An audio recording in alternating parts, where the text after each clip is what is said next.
What you're about to see is true. Absolutely true. My name is Newland, and I'm an investigator, a film reporter in a highly specialized field. My work has led me down any number of blind alleys to any number of blank walls, which is to be expected because my field is the supernatural, psychic phenomena, the world of the unknown. Perhaps my most valuable qualification for this work is that by nature, I am a skeptic. This is the laboratory of a highly gifted specialist of internal medicine. Now, respecting this doctor's wish to remain anonymous, we shall call him Dr. Lars Lindström for this report. It doesn't look much like a medical laboratory, does it? Well, it isn't.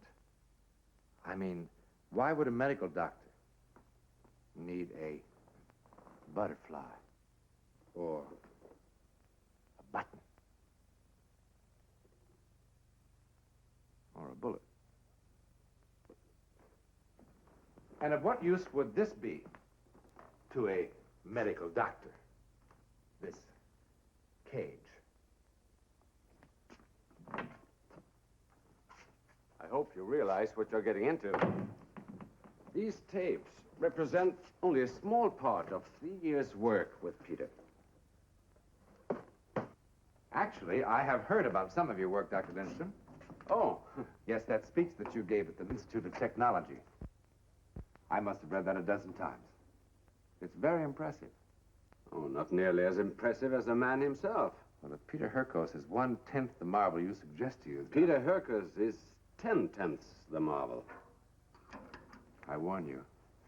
I'm a hard man to convince. So am I.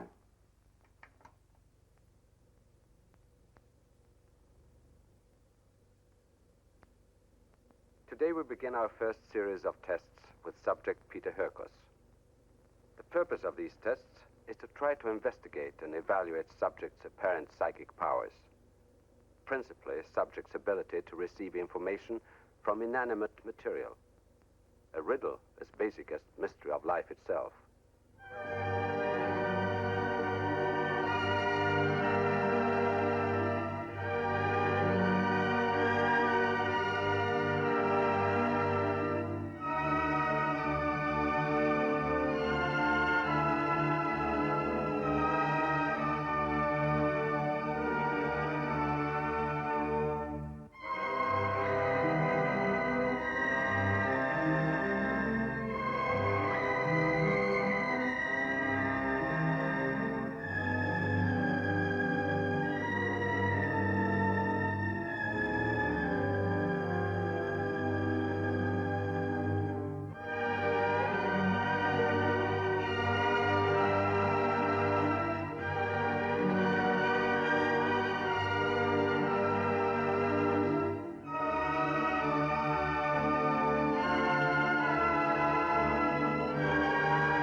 Many of the most incredible incidents in the world of psychic phenomena have strangely enough emerged from war, as though men had to be reminded that, despite the senseless carnage, they were somehow still in contact with the spiritual, the divine. Now, nothing in the world of psychic phenomena is more remarkable than what happened to Peter Hurkos.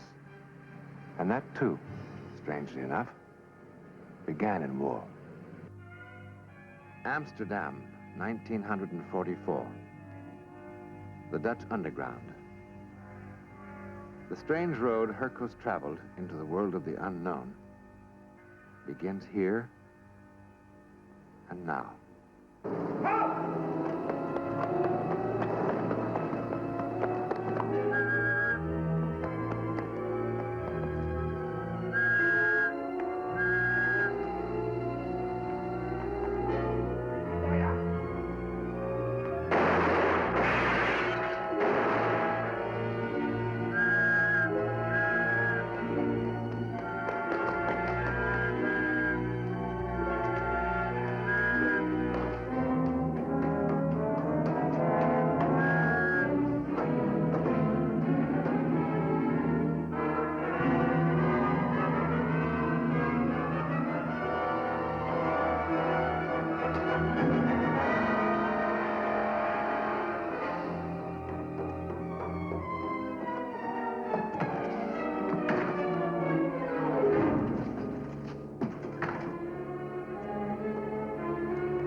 Peter Hurkos should be dead. He fell 50 feet. He has been unconscious for 6 days. He is not dead, but he is changed. Now look how excited I am, like a schoolboy. I haven't seen my family 1 whole week. Now remember what the doctor told you. Yeah, take it easy. I know. I mean, it's very simple for a doctor to say take it easy. I will send him my grocery bill. I will say to my landlord, I'm sorry about my rent, but a doctor said I have to take it easy.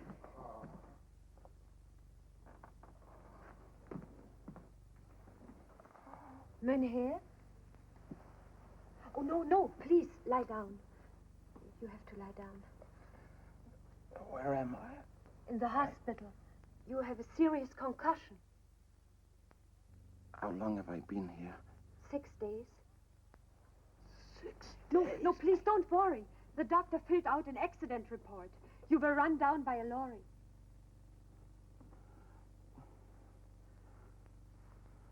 And while we were having your snooze, our allies smashed through Schleswig-Holstein to the Baltic. Also, you cornered the market on potato soup. Tante Elsa. I didn't know she was your aunt. Oh, she's everybody's aunt in the whole rooming house. You know, she told me my fortune from cards. I'm sure she did. No. She's very good. She said, I'm going to be one of the richest men in Holland. Whatever I'm going to touch will turn into gold. So.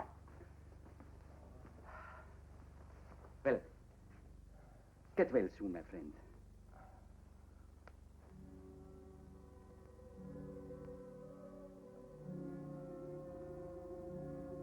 Mynheer.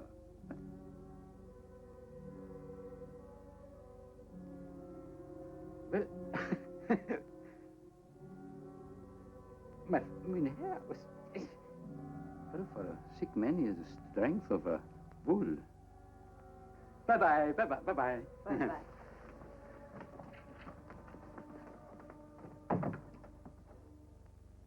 Who is that man? His name is August Breitner. Breitner. Mm-hmm. Emergency, appendectomy. Stop him. What? Stop him. Breitner. No. Breitner! No, please. Mynheer! He's going to be killed tonight. Mynheer, you mustn't excite yourself. Tonight, don't you understand? The Germans know all about him. He's going to be killed on Cleo Street. Breitner. Sorry, no, I'm an absent-minded professor. I told you I'm excited. It always happens if I'm excited. Bye-bye. Breitner! Stop him! Stop him! Breitner! It's dangerous if you get out. Breitner! Now, Mynheer. Stop him! Stop him! You had a very serious concussion. You were unconscious for 6 days. 2 grains of Seconal. I knew it. When I touched him, I saw it. I know. What, Mynheer? I saw it.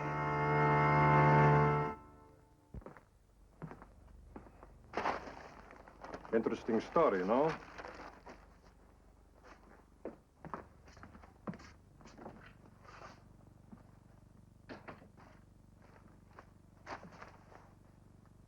British intelligence agents shot on Cleo Street.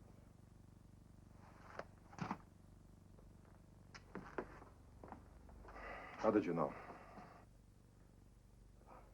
But I've told you.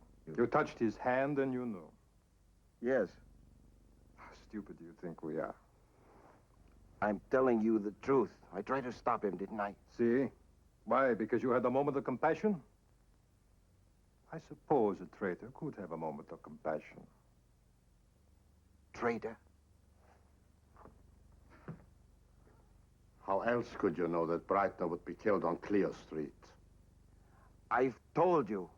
The nurse saw. It just came to me. Oh, it just came to you. I have been in the underground for 3 years. Before that, I was in a German work camp. And before that, I was in Buchenwald. I have fought the Germans in my native Spain, in Greece, now here. The sad truth is that a month from now, I might find that my shoes are too thin, my room too cold, and German sausage too appealing.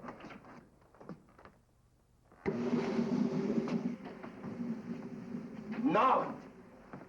You're wrong about me. You're wrong about me. You're wrong about...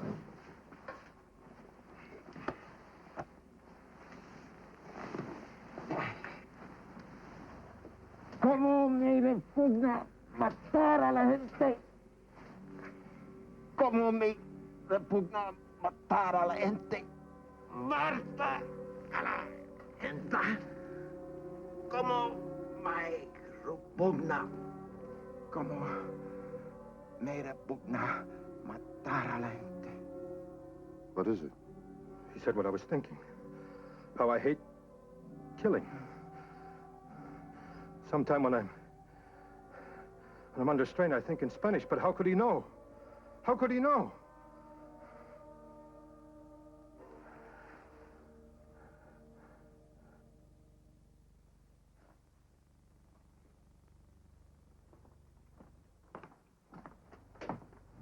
Now, you don't act like a man who's going home. Mr. Hurkos, you're as good as new. If I'm just as good as new, why can't I just go? You know, Dr. Molehouse must discharge you. Doesn't anyone hear it but me? Hear what? The voices.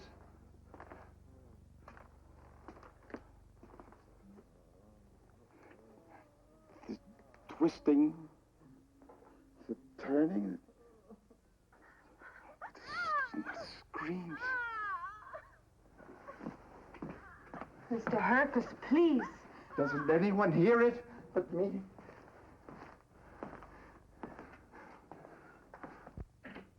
Oh, Peter, I would like you to meet a friend of mine, Dr. Van der Helst. Hello, Peter. How are you feeling? Oh, I'm sorry. It's just my head is so full of voices, noises. Isn't there something, some medicine? Well, Peter, the doctor is from the university. He's a parapsychologist. Don't you have something that would help me? I'd let you cut my head open. Now, Peter. Peter, I am not a medical doctor in the strictest sense. At the university, we investigate psychic phenomena. We work with people like yourself who have a high degree of extrasensory perception. People like myself? Yes. There are other people with this sickness? I would not call it a sickness. I would call it a gift. A great gift. Dr. Mulhouse tells me that your powers are amazing. But I hate! I just can't sleep. I can't think. If it doesn't stop, I don't know what'll happen. Now relax, Peter. You are lucky to be alive. You fell 50 feet. What's the use of being alive when I'm like this? Like what, Peter? I touched the glass, or I touched the wall, or I touched the bed, in my head, it fills with all sorts of visions that I can't know, that I don't want to know about. Doctor, what's the cause, the reason? Now, Peter, we are trying to understand ourselves. You could help us, Peter. But How? by letting us test you, under controlled conditions, of course. You mean testing will make it go away? It must go away. I can't call my mind my own. One day you could wake up and it would be gone forever. God, I hope so. Now, we should begin at once. During the progress of the test, we will pay you a salary, say, 80 guilder a week. To do what? The testing, Peter. How testing? I assure you it is painless. How? Well, we will use Rorschach. We will also get certain electrical impulses from your brain by attaching... I am not a freak. Of course not, Peter. I am not a freak, Doctor. No, of course not. Freaks are tested. I will not go to a circus. Peter.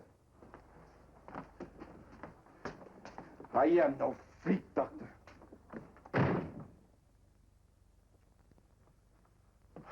I'm sorry, Doctor. By the way, what do you think of his x-rays? Now, the injury to the temporal lobe was significant. That part of the brain is closely related to extrasensory perception. Now, Doctor, where does the young man live?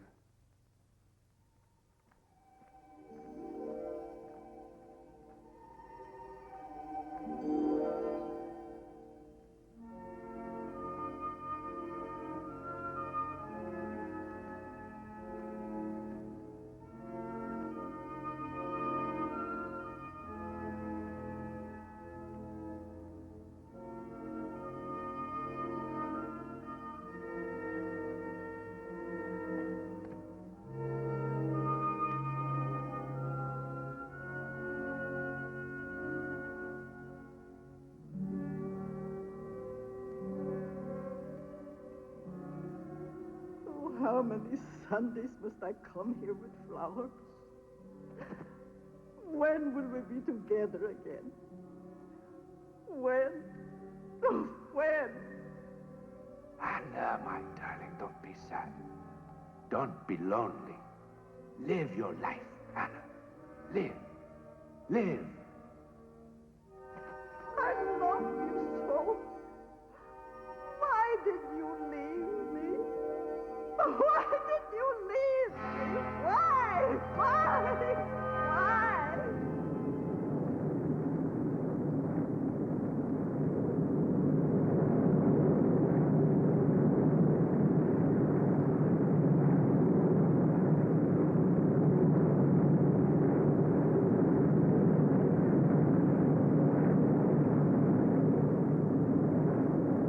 In 1943, the tides of war began to shift in the skies over occupied Europe. The Allies mounted massive bombing attacks over tightly held Holland. Destruction and liberation were necessary partners. Far below, the war against Hitler was pressed in less spectacular but heroic fashion by the Dutch underground forces. Small bands struck by night at vital nerve centers of the German war machine. Their deeds now make a bright chapter in the story of World War II.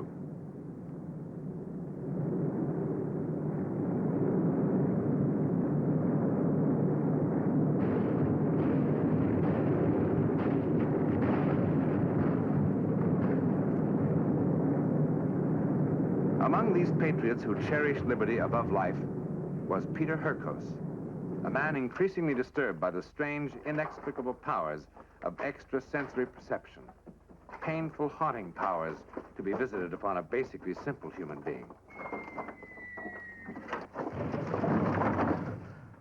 What's wrong with you? I don't know. It's my sickness. He's watching you. Come on, go to the other side. No. I hear when I touch the wood, I hear bombs. Shut up. Don't let him hear you say that. But it's the truth. Shut up. Don't you know what the Nazis do to crazy men? They kill them. They kill them. Come on.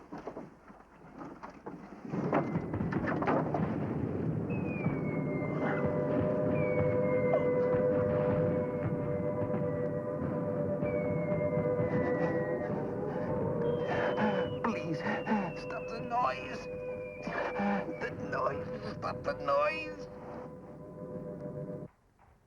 The voices and visions persisted. Everything he touched pushed him deeper into a world of sights and sounds from which there was no escape. His mind was no longer his own, his every waking moment a torment. Each new day brought fresh despair.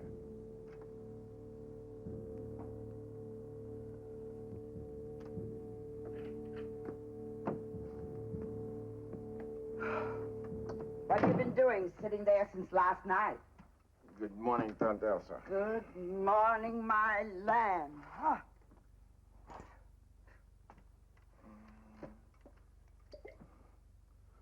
You know, I think you drink too much. It's the only way I can stop the voices.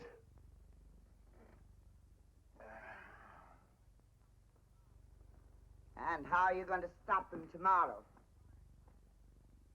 That's the last of the wine, my lamb. Business was terrible this week. Thanks to Frau Higgins. She's been spreading lies about me. I told the fat fool that her Uncle Herman was going to die and leave her 5,000 guldens. But they gave him one of those new wonder drugs. Was it my fault? What are you going to do? I don't know, and I don't care. You'll care tomorrow. Maybe I should go to see the doctor at the university. No. Why not? Maybe he can help me. He'll do to you what so many have done to me. Doubt you, mock you, destroy your faith in yourself. Faith? What faith? Whatever you are, you are. And what am I, huh? I'm just a jungle of sounds and screams. Jungle, sounds, screams. What kind of talk is that? I'll tell you what you are.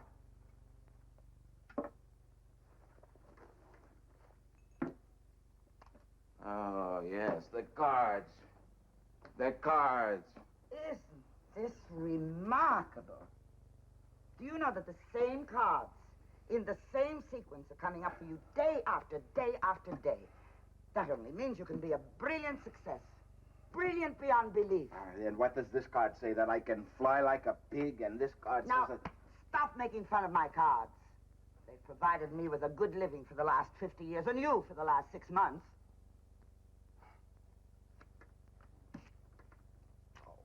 I'm sorry, Tante Elsa. I'll try to pay you back somehow. How? Since the war has ended, I've tried to get a job, haven't I? A job doing what? Painting houses? Well, what else do I know?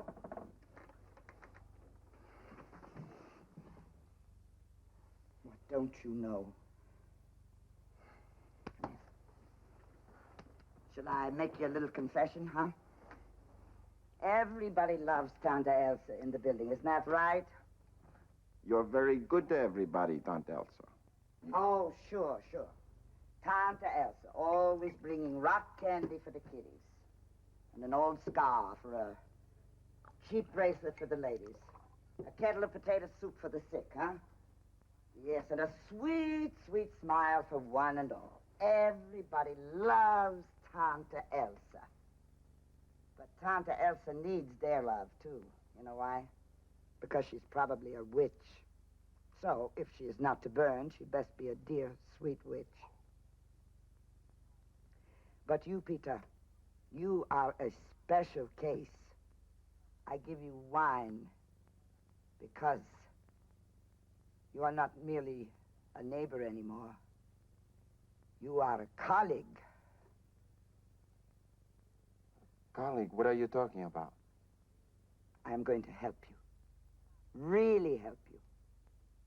Not for a mere 80 guldens a week, such as the learned doctor has offered you. How? Do you have a clean shirt, my lamb?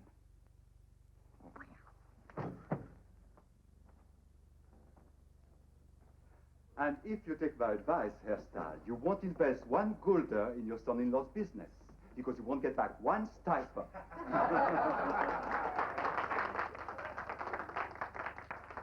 I see we have another question from someone in the audience. The name of this person is... Just one moment, ladies and gentlemen. What a fake. I know all the tricks. I know exactly how it's done. The paper can't burn. It goes down a chute. The name of this person is Peter Hurkos. Will Peter Hurkos rise, please? What's he talking about? I sent no message. Oh, yes, you did. The question asked by Peter Hurkos is, how can I get a job like yours since I am so much better? Tante Elsa, what have you done? Hmm? Well, will Peter Hurkos rise, please?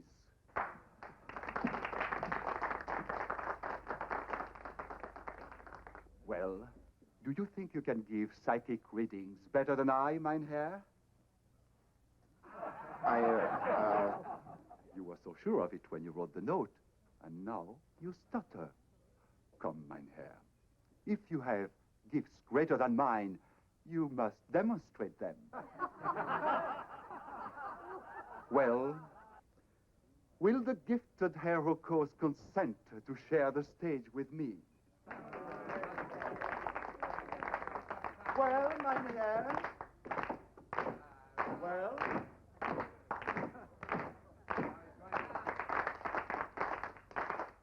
Well, mein Herr, a man with such gifts should not keep the stage.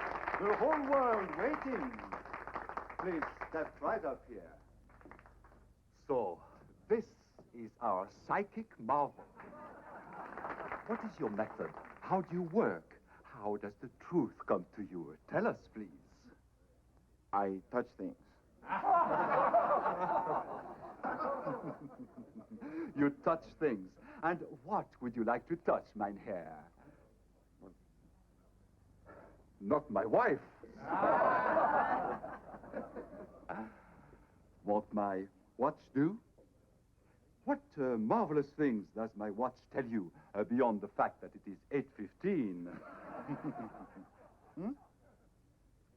Apparently, my watch is not telling anything.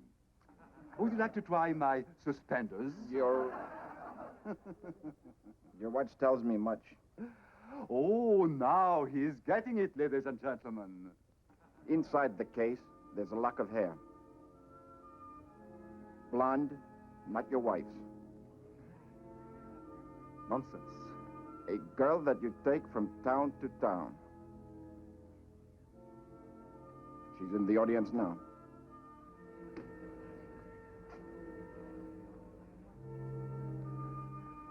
Please forgive the interruption, ladies and gentlemen. If Herr Hurkos will kindly go back to his seat, perhaps we can continue the demonstration.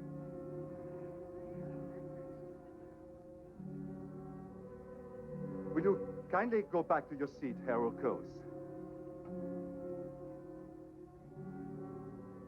This is Greta.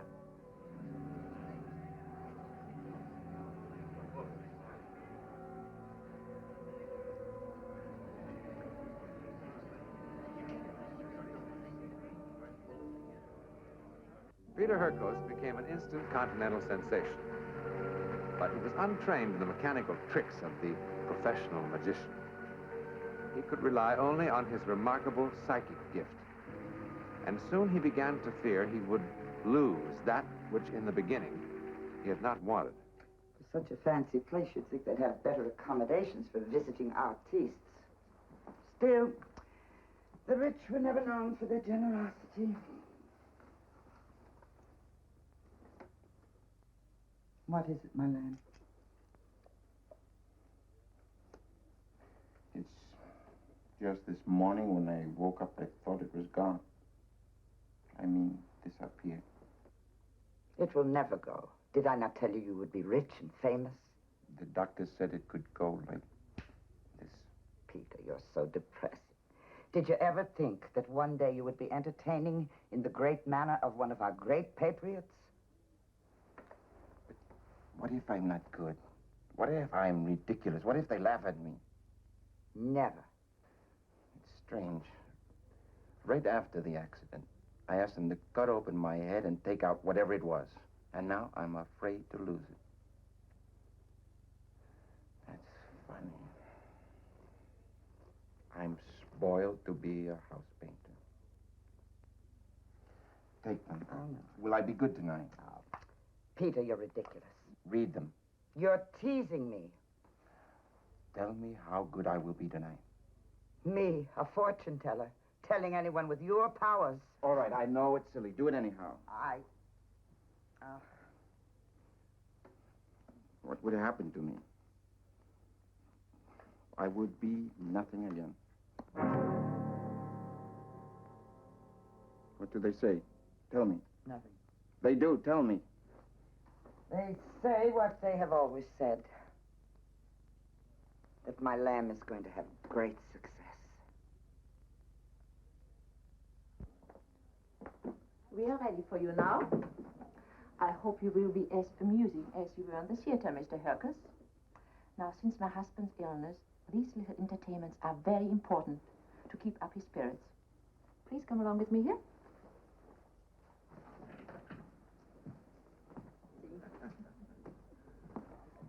This is a surprise I promised before dinner. Mr. Peter Hurkos, the man with the radar brain. Oh, Lottie, my dear, fortune teller. I've seen him at the theater. He is marvelous. Meine Reinvos, it's an honor to be a guest in your house. My assistant will pass among you, and if you will be so kind as to just give her some personal items. Does Mevrouw object if I use that phrase? Thank you. And when he says watch your liver, you watch your liver. The next article is a lady's locket. It belongs to the lady of the house, Mevrouw Reinvos. Very clever. Mevrouw Reinvos wishes to know if I can tell her what she will be celebrating next week. That's right. Yes, you will be celebrating your 25th wedding anniversary. Yes. What's so wonderful about that? All you have to do is just read the morning papers. Don't be so skeptic, John. I proved to you that he's really psychic. See what you can do with this.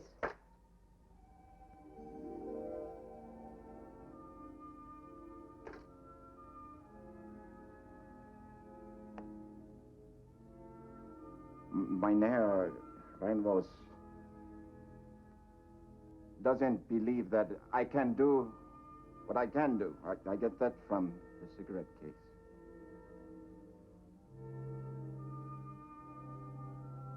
And more. Peter, what's the matter? Much more.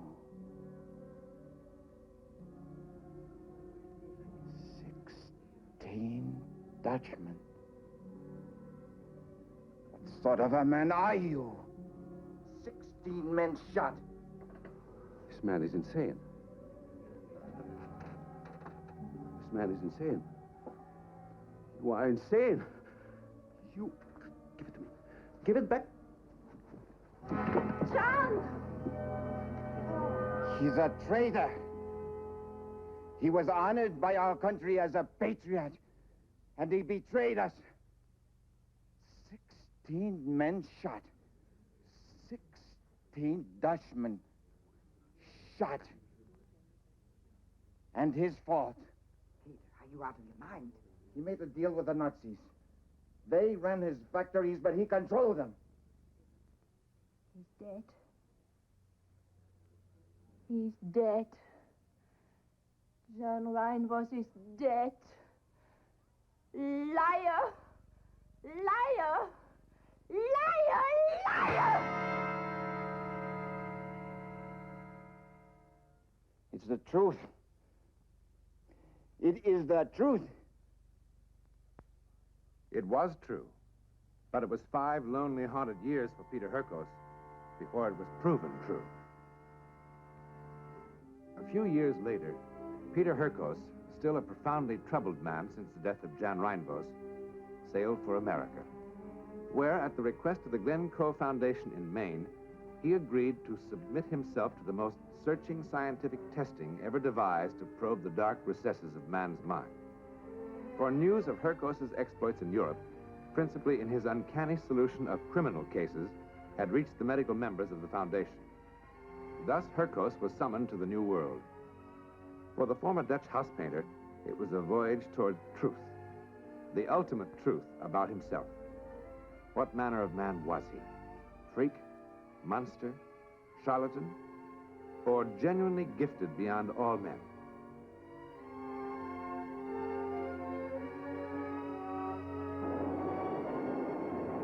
As his train sped through the spring sunlight of New England, Peter Hurkos struggled with self-doubt and fears. What would the test prove? Could any test devised by men uncover secrets that had defied understanding for centuries? And how would he survive? This woman, she is married, 3 children. She lives, I see a highway, a church steeple, down with the big square, tall trees. She, near here, between Glen Cove and Portland.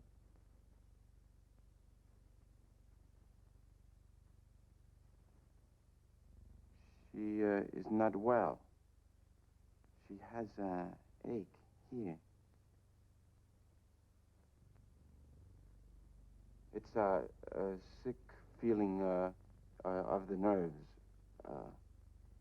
Since 2 months, April, beginning of April, she went to Portland to see a doctor. The doctor of the mind, the psychiatrist.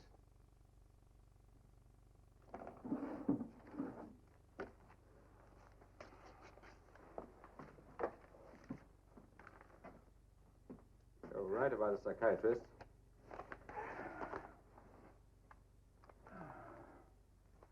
Not bad.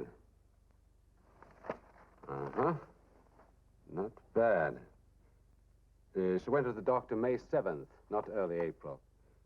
But other than that, bullseye. She thought of it a month earlier, and she should have gone. She would have saved herself an awful lot of suffering. And you'd be 100% right, huh? Your average for the series of tests so far is pretty respectable, Peter. 8 correct statements out of 10. Statistically, the odds against that are at least 1 million to 1. Of course, I told you. Dr. van der Helst in Holland said that I cannot do what I do with tricks.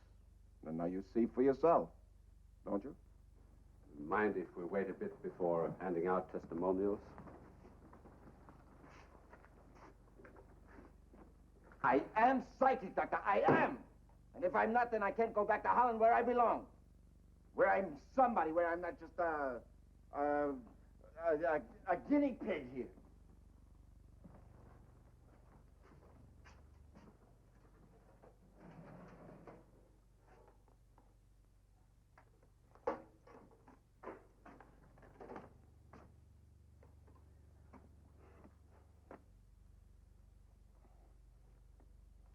When will I learn to control my temper? You're trying too hard. Relax. We've got lots of work ahead of us, Peter. All these drawers to fill. How many more must I touch? No more. We are going to start making it a little tougher. Good. That's what I came for. And so began phase 2. In the next series of tests, Dr. Lindstrom set out to remove whatever physical senses might account for Hurkos' power. He now began the psychometrization of objects seen, but not touched.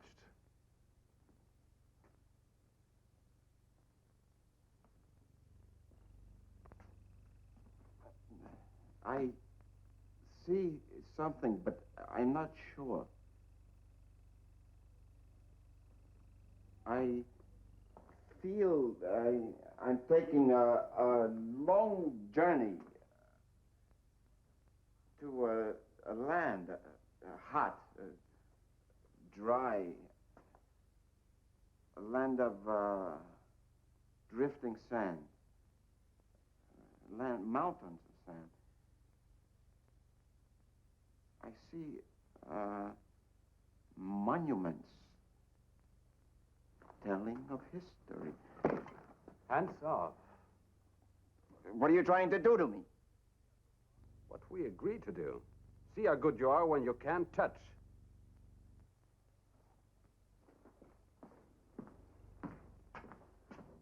I don't like it. You're working against me. Peter, don't be so childish.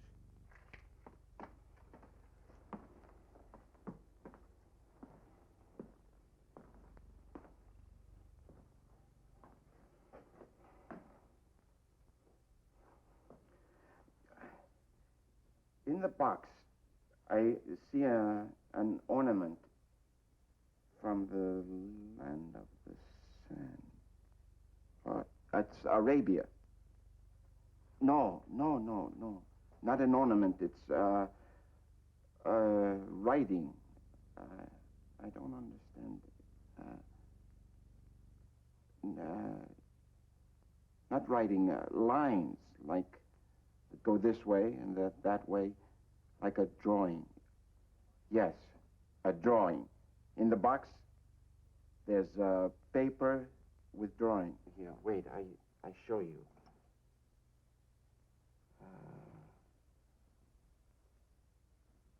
Like so.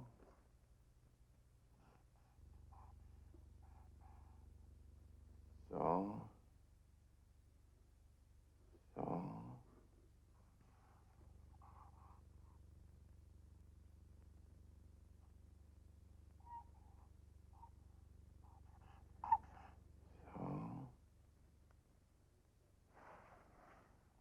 What is that? Looks like Egyptian hieroglyphs. No, what do I know of that? Let's see. I'm remarkable. I mean, without even knowing and without even touching.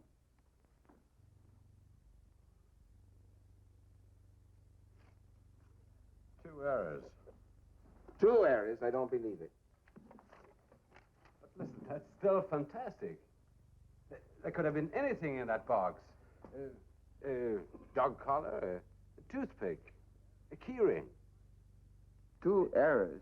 And finally, after 6.5 months of testing, after 438 experiments in which Hurkos achieved a score of 87% accuracy, the third phase was reached, in which Peter Hurkos could neither see nor touch the object to be psychometrized. I've placed a package on my desk. I don't know what it contains. It was packed by one of the staff members, so telepathy with me is out. Ready? Yeah.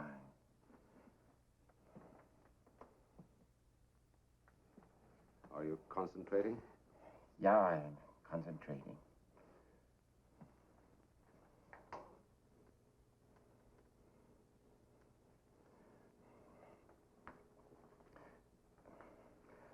I see a wallet, a billfold. There's money inside. I see 27. There's $27. It's black billfold. It's no. That's all I get. There's nothing else.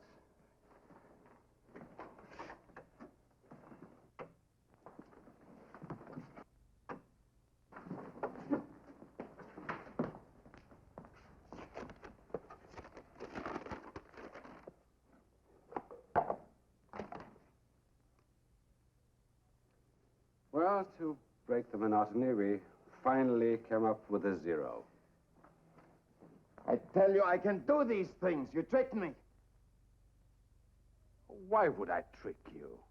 I don't know why, but you did.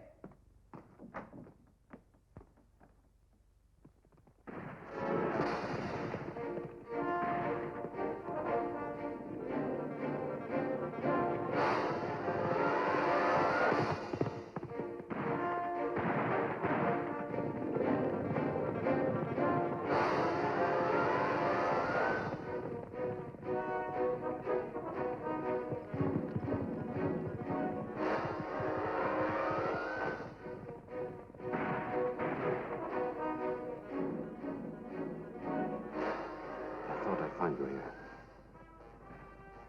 What temper you have. What boy. You're afraid, aren't you? Somebody's going to steal your magic power away. Then you'll only be a house painter again. Hmm? Come on, let's go back to the laboratory.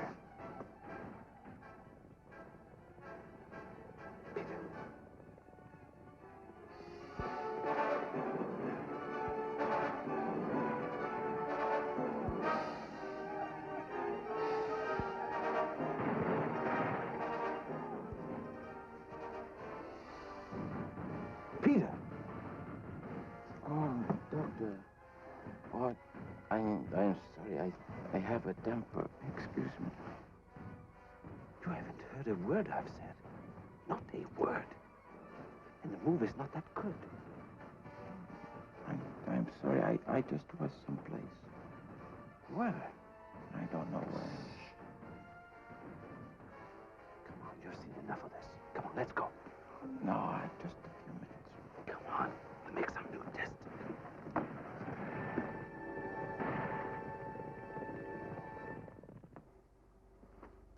No, I don't want this, Doctor. Peter, there's nothing to be afraid of. It's electricity. So it's a heating pad. No, it must hurt my head. No. Doctor. Peter, thousands of people have brainwave tests taken every day. I give you my word it won't hurt your head. Or destroy your remarkable psychic powers. My word. Okay. Okay. What makes you such a movie fan, huh? It's cheaper than wine, and there's no headache afterwards. Well, you don't see anything. You just sit there.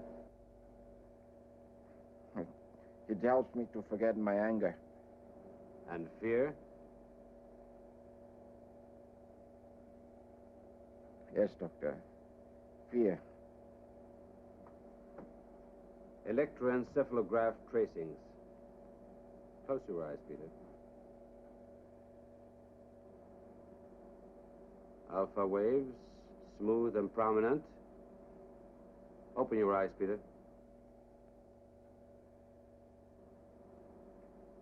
Wave spiky.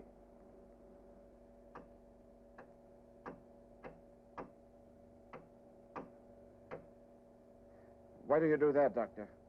Reaction to flickering light. Brain waves more prominent.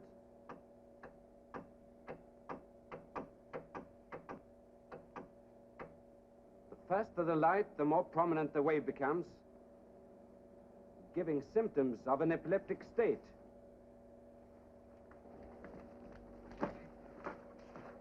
Just what are you doing to me? All right, Peter, all right. Doctor, why do you do this? How do you feel? Fine. It's like the movie's only better. Feel relaxed? Yeah? This is called a stroboscopic light. The flickering reduces the area between the conscious and subconscious. Whatever it does, it feels fine. I received this letter this morning. Tell me what's in it. I see a harbor, beyond it, a city with big buildings. The city is New York. Letters from New York. It's coming closer. The big building. There's one building. The letter is from the building. From a man 76 years old, white hair. I see everything. Doctor, I tell you, I see everything. Why? Why what? Why should the strobe light make any difference? Well, I don't know, but it does. Right now, everything is gone.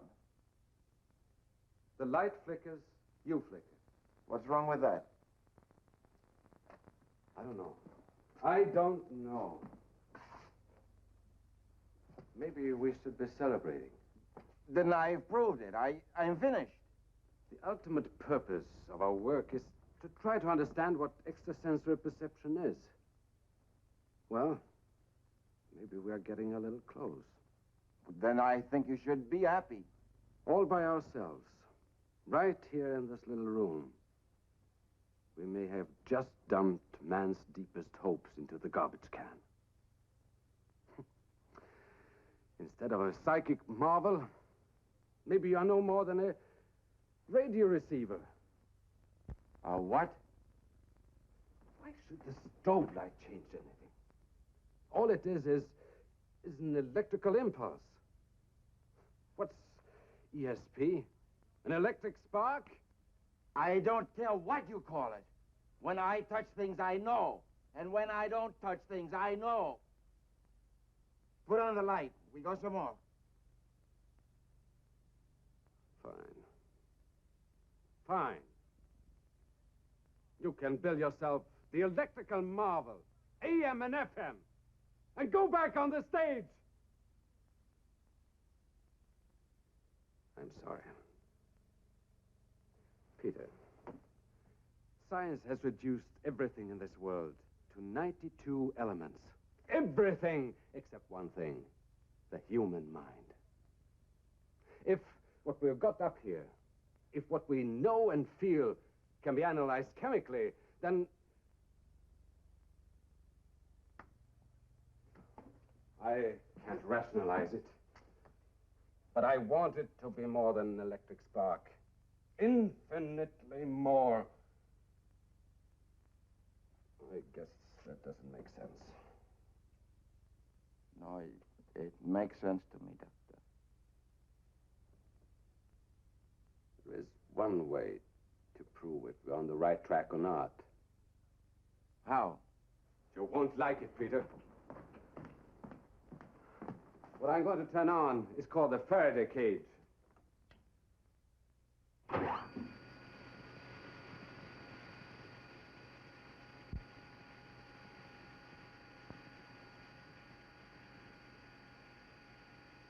Why does it glow like that? That's 250,000 volts of electricity. 250,000 volts? Oh, you'll be quite comfortable and safe inside. Me?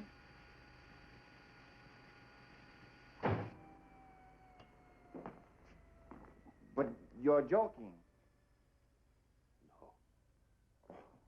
No. Oh, no, Doctor. Oh, no. It won't hurt you, Peter. I never heard of 250,000 volts helping anyone. The current is only on the outside. Come on, I'll show you. Come on.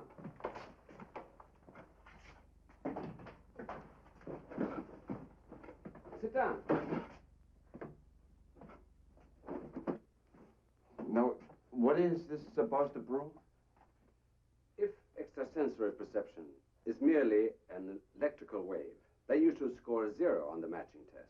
Because when the power goes on, no electrical impulse can penetrate these walls. With 250,000 volts, Will you stop worrying about it? You just sit there. Open your collar. Relax. This is the way you work the intercom. Hmm? I brought you a set of objects. I have a similar set outside. And when I point at one object, you tell me which one it is. Okay? Good luck. One moment. How do I get out of here? I'll open it for you. Well, why can't I open it myself to get out? You might get panicky and try to leave before the power is down to 0. And at that moment, you touch the outside metal. Goodbye, Peter Hurkos. Goodbye, Peter.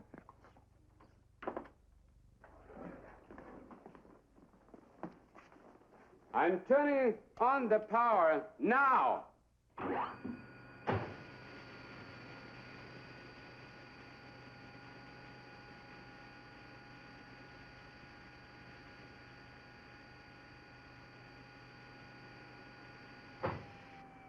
Once the cage is electrically charged, it remains hot until I pull the switch. How are you feeling, Peter?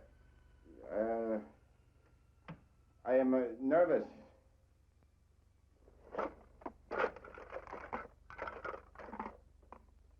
Want to start? I guess so. You relaxed? How can I be relaxed in here? What am I pointing at now?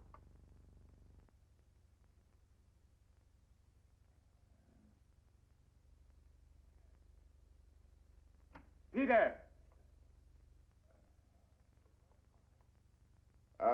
Butterfly.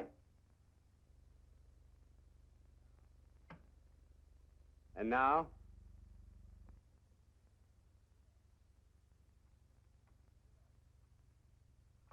Sugar. And now? The nub. The what? The nub. Oh, I'm sorry. I still think in Dutch. Nope is button. I know. Sometimes I still think in Swedish.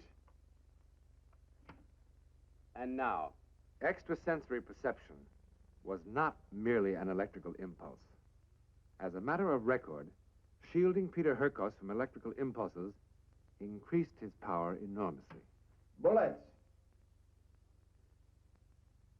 In one series of tests, at a distance of 41 miles, Peter Hurkos was accurate with matching blocks 43 times out of 50.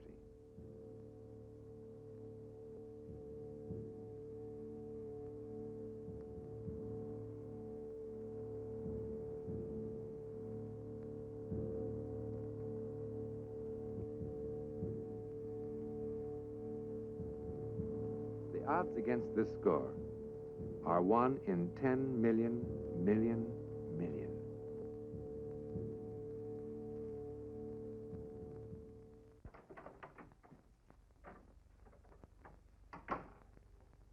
Peter? Where have you been? What, to the movies, Doctor? That's every night this week. All right, come on in. I want to meet somebody. No, Come. nine.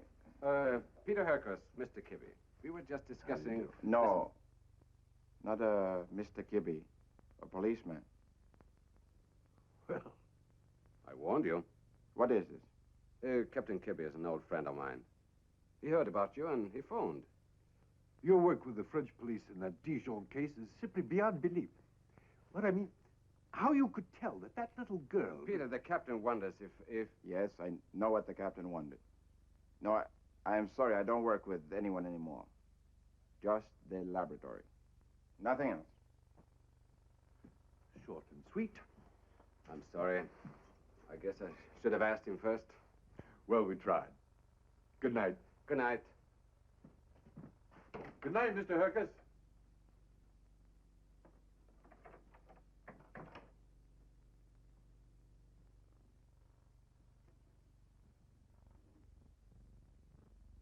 I'm sorry.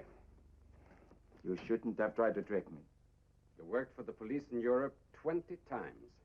That was before my trouble. Kibbe has this one case. I guess it's an awful thing. But it has become a personal Moby Dick. That's his problem. I came here for research, nothing else. Okay. Research. Tomorrow at 9. Let's go to that small package with the tape on it. Touch it. What do you get from it?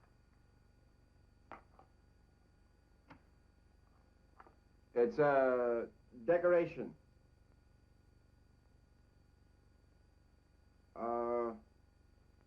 It's a woman's jewelry. An earring. Yes, it's an earring. I see trees, many trees, raining. The ground is wet, raining all night. A muddy road. The woman...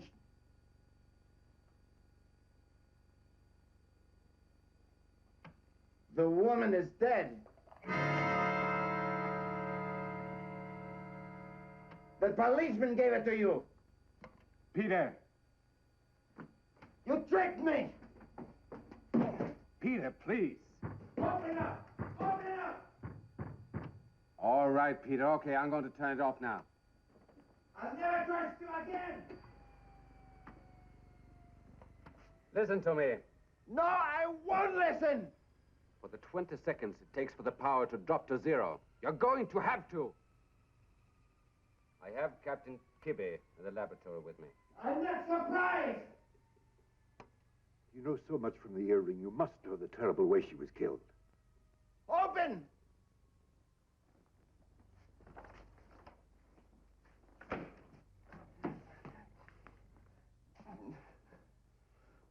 If anybody had ever told me that I would be begging someone like you to help me solve a murder case, that I am begging. Mr. Hurkos, if you could have seen the condition of her body.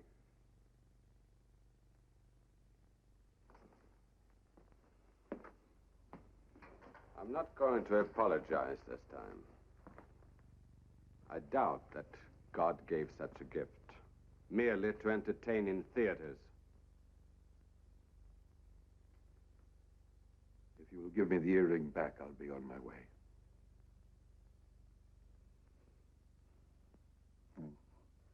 I'll help you if I can.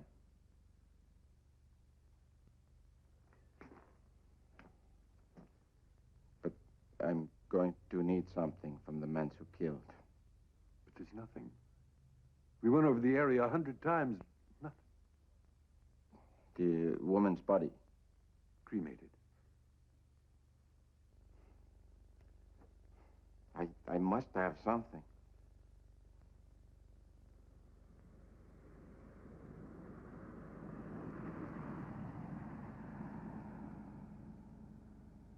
In the absence of any physical clue, Hurkos asked to be taken to the scene of the murder in the hope that something there might somehow stimulate his psychic powers.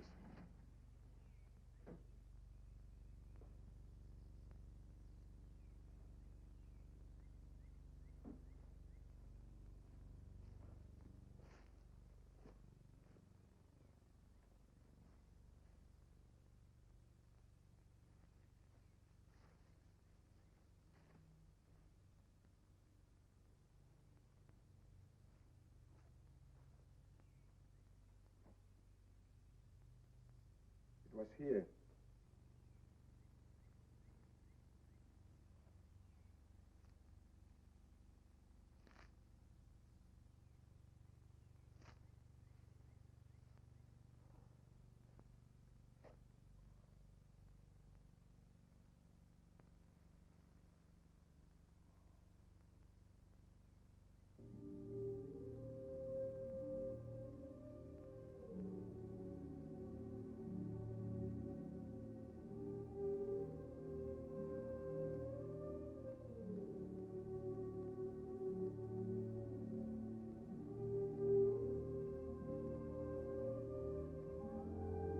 So.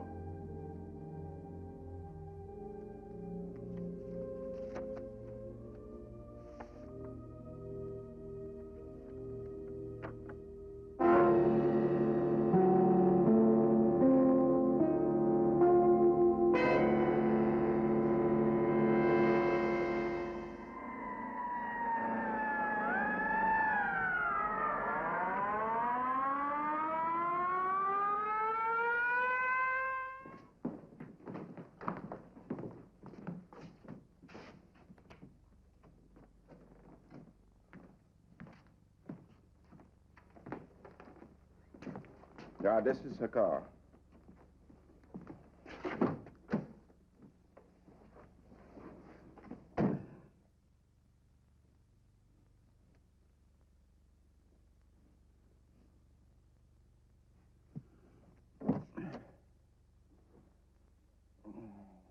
I see a clock.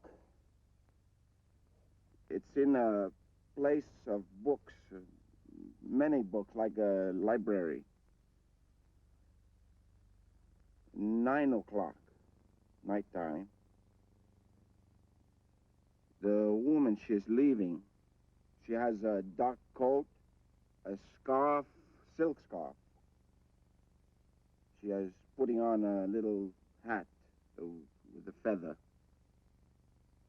Wet, raining. No, the rain is over. I see many lights, colored lights.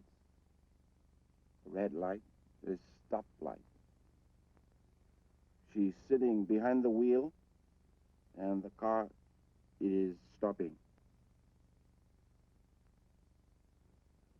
The man...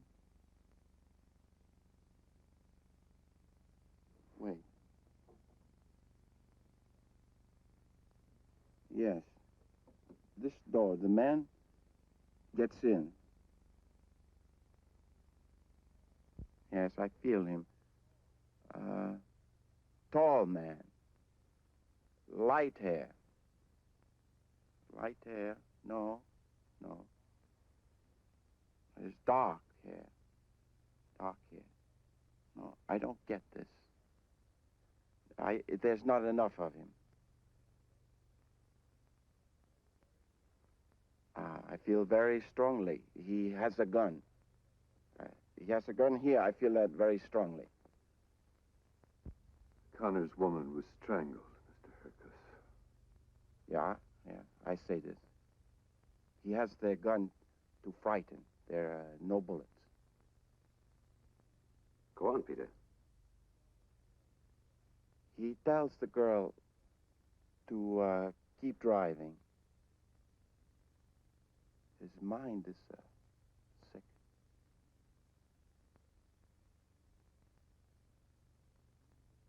The green lights are red and the red lights are green, like a rainbow. He's boiling inside. What else about him? He lives old building, 1-8. 1-8. Yeah. Dirty street. The trash barrels on the sidewalk.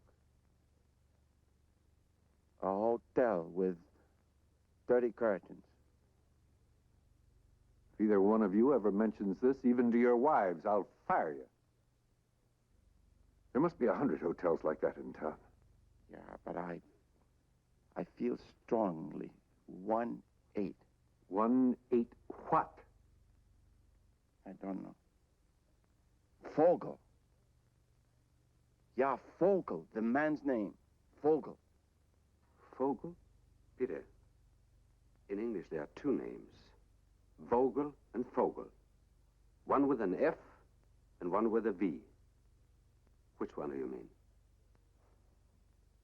The V. V. Vogel. Yeah. Okay.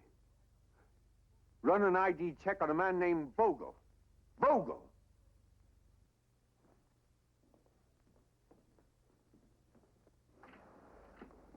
I can already hear the laughter in the police locker room.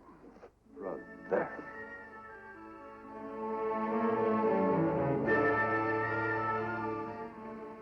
Four days later, 37 flea traps, flop houses, side street hotels later, Peter Hurkos and party arrive in the dingy lobby of the Royal Arms Hotel. Are you sure you don't have a man by the name of Vogel staying here? Take a look at the register if you want to.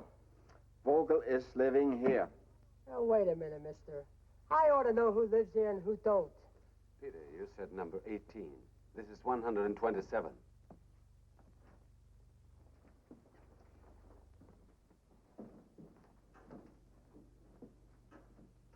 Where's he going? Hey, is he crazy?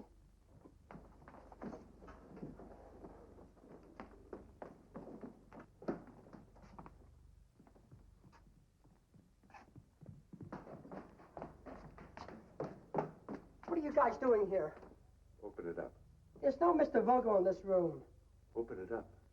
Don't you cops need a search warrant anymore? Open it up. Just as a favor to me.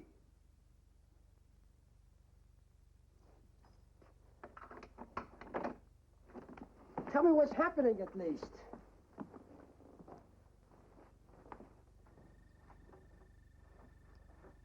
Yeah. His mind is like an animal's. It's filled with hate and fear. Women fill him with hate, with fear. He's very sick. Who's sick?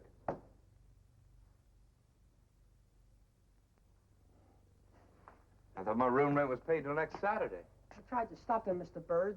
This is the captain of detectives, and the other two guys, I don't know who they are.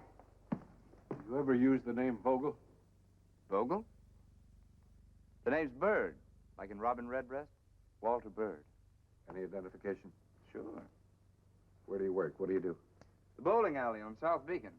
Just came from there. Long, hard day. Tell your friend it's not polite to stare. His name's not Vogel. Well, that's for sure. Yeah, he's the one. What one? Who is this kook? Strictly from Creepsville. Buddy, stare at something else for a while, huh? Would it be too nosy to ask you gentlemen what this is all about? Peter described how he looked like. There are a million guys that look like that. Oh, thanks, loads. But I'll run a routine check anyway. Well, you'll find I'm a real bad boy when it comes to parking tickets.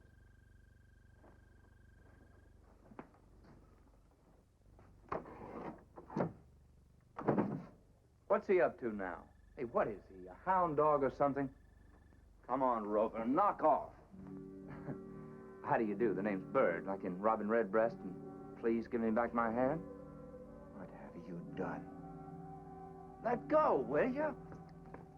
That woman in the picture was not the only one. What's the matter with this guy? Make him let go. There were much more. Let go my Many hand. more women. Let go my hand.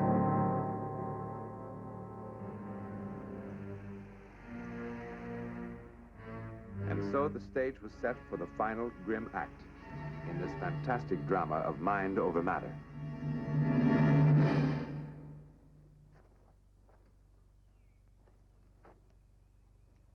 Yeah.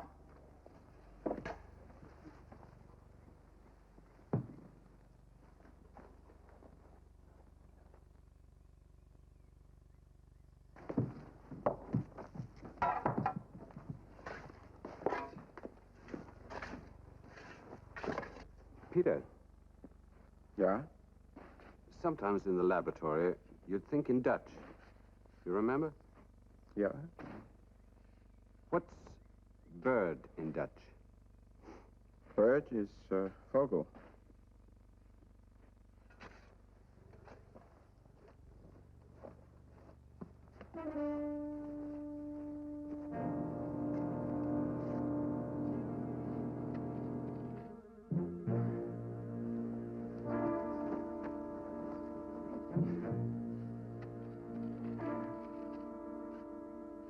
She laughed. She just laughed.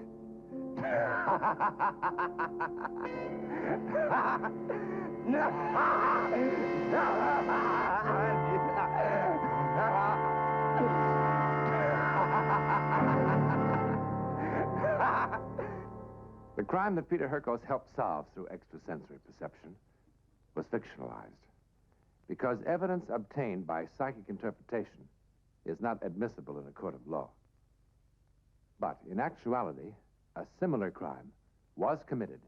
The man who killed was captured and is today in prison, convicted on other evidence which routine police work later uncovered. And this is the real Peter Hurkos. Hi, John. Peter, we understand that you spent a total of 2.5 years in the research laboratories of a medical doctor that we call Lars Lindstrom, right? That's correct. And the research still go on here and in Europe. That's marvelous. So long as I live, I offer myself for any test, any studies, under any conditions that scientists may impose. Good. With the rare gift of a few men like Peter Hurkos, mankind, ever so slowly, moves toward an understanding of what we human beings are, what we really are in the universal scheme.